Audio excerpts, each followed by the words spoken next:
Good morning. First, at the outset, I would like to thank our Indian Arthroscopy Society for starting a nice online education initiative to help across the globe for all those who are interested in arthroscopy. And I would like to thank Dr. I.P.S. Sobarai, our president, and Dr. Swanand Samantha, our secretary, and also all our governing council members and office bearers for giving this opportunity. My talk today is about rotator cuff tear, whether you want to repair or rehab. So all of us know rotator cuff disorder is not a just simple one entity.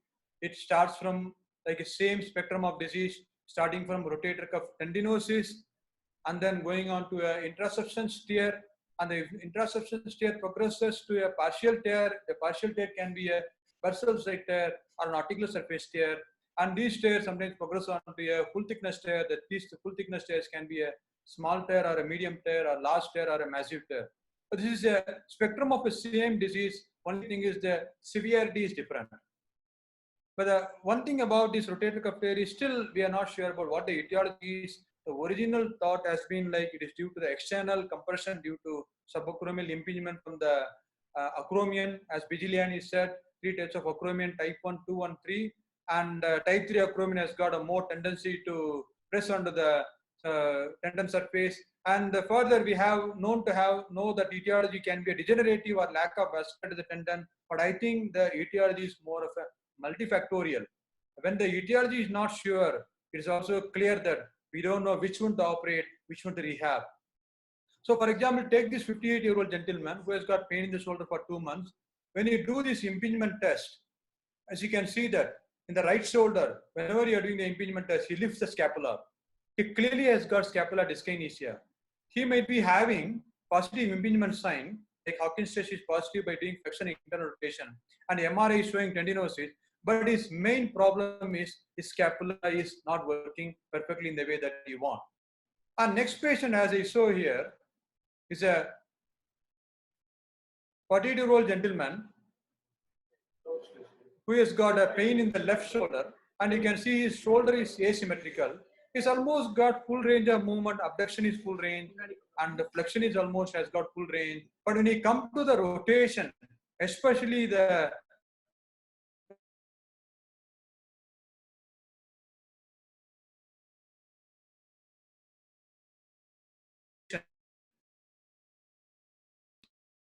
on the line of developing adhesive capsulopathy.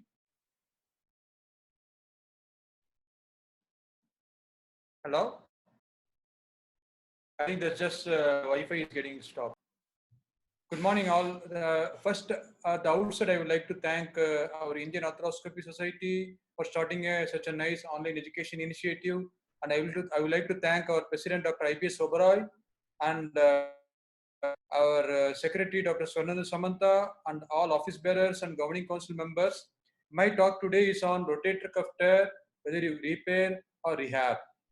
As we all know, the rotator cuff disorder is not just a single disease, it's a spectrum of disease. It starts from rotator cuff tendinosis, and this tendinosis can spread into become like an intrasubstance tear, and it can sometimes become a partial tear. Either it can be a bursal tear or articular surface tear, and slowly migrates to becoming a full thickness tear, so either a small, medium, large, or massive tear. Etiology of this tear is unclear, and initially it was thought like it is due to the acromial morphology, where Vigiliani said type 1, type 2, type 3, flat, curved, and hooked. The one with the type 2 and 3 acromion will have impingement over the tendon surface and cause pain. And later on, it has been thought about doing it may be due to degenerative pathology or lack of vascularity of the distal tendon. When the etiology is unsure, there is always a debate about which is a management pattern, whether it is a rehab or a repair, because we don't know exactly what the etiology is. And the etiology, I think, it is a multifactorial. For example, take this gentleman, a 58-year-old chap. When you are trying to do an impingement test, actually lifts his scapula. Left side is normal. The right side, if you see that, he has got scapular dyskinesia. He might be positive with impingement sign, where he is showing flexion interpretation is painful, and MRI is showing tendinosis at the attachment of the at the foot area. But his problem is scapula. And look at this patient who has got a 48-year-old chap, and examination itself, you can see his scapula is at a slight different level. we ask him to do range of movement. His movement is actually almost abduction is reasonably good, and flexion is also almost reasonably satisfactory. But if you look into his rotation, especially the external rotation, his external rotation in the left shoulder is much reduced than the right shoulder. So the first and hallmark sign of developing adhesive capsulopathy is reduced external rotation. And look at this gentleman, a 48-year-old chap who has got pain in the shoulder for 2 months, and he is impingement positive, and he also has got scapular dyskinesia. He's got lower part of scapula much more prominent. We try to correct that prominent scapula by pushing the scapula back in normal place and try to abduct the shoulder. His pain improves. So he has got in MRI showing a partial thickness tear or almost near full thickness tear in the footprint area. But his problem is scapular dyskinesia, where his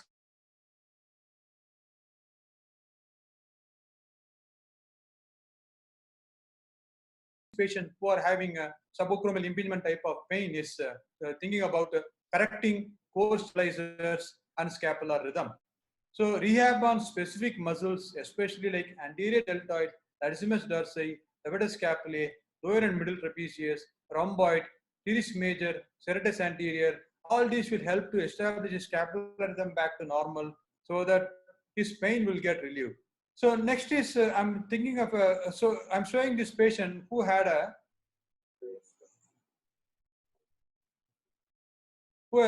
whom I showed you earlier, who has got a problem with scapular dyskinesia. We have subjected him for almost 6 weeks of physiotherapy, and after physiotherapy, you can see his scapular symptoms are much relieved now, and clinical examination reveals that his impingement pain has gone. So next thing is about subacromial injection.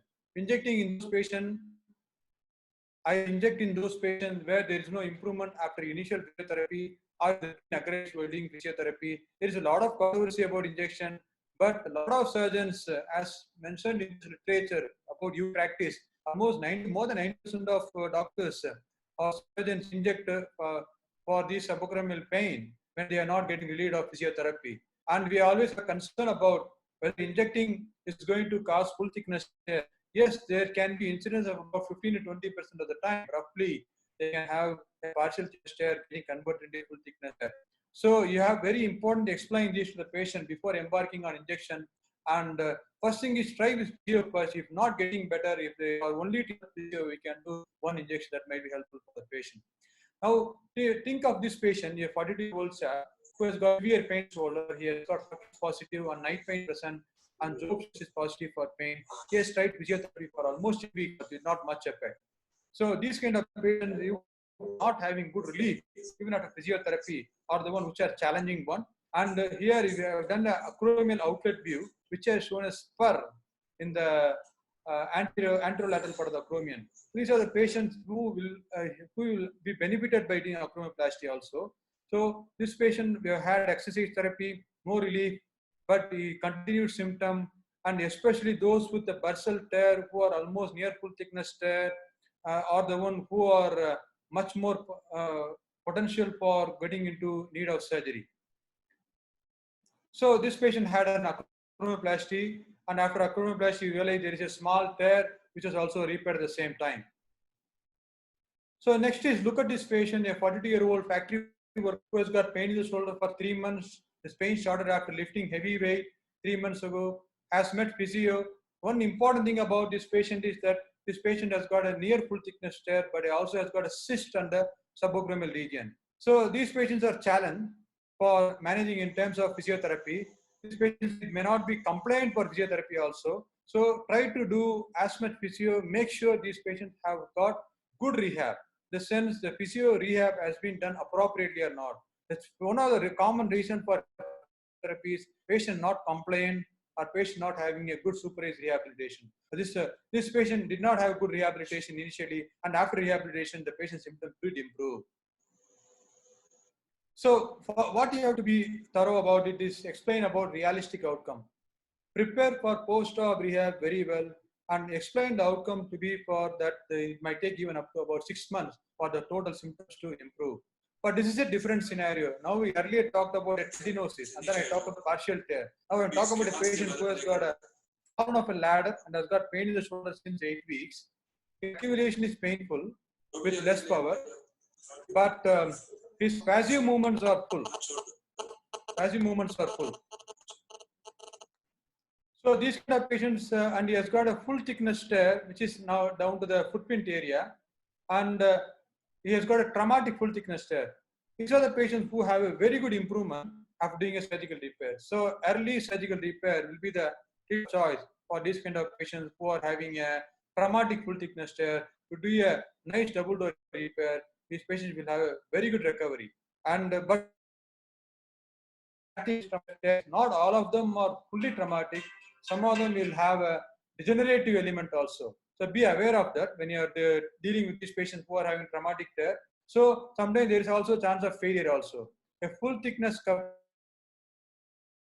I'm going to deal about patient due to degenerate. This other patient, a tear size is moderate to large, cuff quality has much changed, and bone quality is poor. Here, can we try conservative management or operative management? It all depends on how bad the problem is. So, but definitely there is always a role of conservative management. This paper came in 2001 itself.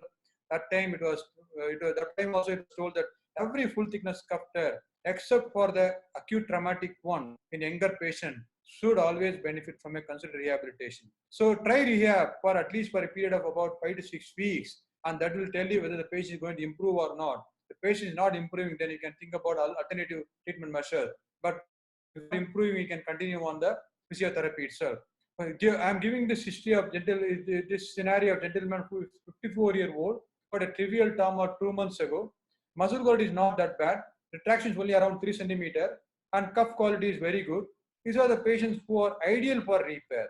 For example, this patient had rehab for short period, and if we wait too long, his cuff quality can change and can become irreparable. These are the ideal cases where you should go and do a repair of the cuff tissue back to its normal place. In this particular case, I have done single door repair, and is back to normal in about 4 to 6 months time. So to summarize, which one I would think about doing surgery, which one I will not think about surgery is categorized into 3 categories. A low patient who has got a large tear with advanced muscle changes, or more than 65-year-old with intact anterior cable, try to do conservative surgery only if they are persistently symptomatic. A medium risk patient who is like acute on chronic tear but function is reasonably preserved, age is kind of upper middle age group or around 60-year-old group, anterior cable disrupted, counsel the patient very well, do rehab first, rehab not improving, then do surgical repair. And then next is a high risk category where is an acute and chronic tear with profound muscle weakness or establishing muscle weakness, but the muscle quality is good and is slightly on the younger age, then they will have a good outcome. Patients like patients who are having like older gentlemen having tried physio with muscle quality is very bad, fatty changes, try to think about the non-operative options also and explain very well to this patient about the outcome. So what is the risk of surgery in these patients who are having massive cuff tear? Is anyone age more than 70 who is having tear retraction, tear size in hypertension is very large, or infraspinatus fatty hypertrophy is great, low BMD, high level of work activity, the cuff tear is not very good. Remember, each criteria has got some scoring point. Anyone scoring more than 5 points, which means they have put a tear retraction of 4 points and tear size in AP dimension is about 3 points. If they do these two, the chance of not healing is almost up to about 50%. So what I'm trying to explain is that we have to explain all this to the patient when you are thinking about surgery. Re-tear after surgery in those patients who had a massive cuff tear or a full thickness cuff tear repair depends on a lot of factors. So remember, the re-tear can occur in between from up to about 13% to some papers even report up to 84%. But they all depend on the tear size, how much fatty infiltration is there, what is the patient age, how the surgical technique has been employed, and whether rehabilitation has been done appropriately. So remember, re-tear is always a possibility when you are dealing with this patient. So choose your patient correctly when you are trying to do a surgical repair. So to summarize, what I would like to say is for rehab, the advantage is there is no surgery and definitely there is improvement in good proportion of patients, almost 70 to 80% improve. And the disadvantage is that those where we are not opting for surgery, then they have a chance of tear progression and muscle atrophy. If in case they fail rehab, then we are in a bad shape to undertake surgery, because the chance of failure is very high. In terms of repair, advantage is that if you repair earlier, the healing is good and the outcome is also very good. But the disadvantage is that you have to explain to the patient about complications and repair. To summarize, what I would like to say is a asymptomatic patient who has got partial or full thickness tear, functionally compensated, you don't need surgery for this patient. For those patients who are symptomatic, who is having partial tear or full tear, older individual, functionally partially decompensated, physio is first. If they fail, then you can think about surgery. And those who are traumatic tear, symptomatic full thickness tear, GT avulsion fractures, massive tears with fatty atrophy, who are failing physio, then definitely think about surgery. At least if possible, do a complete repair. If not, then at least do a partial repair.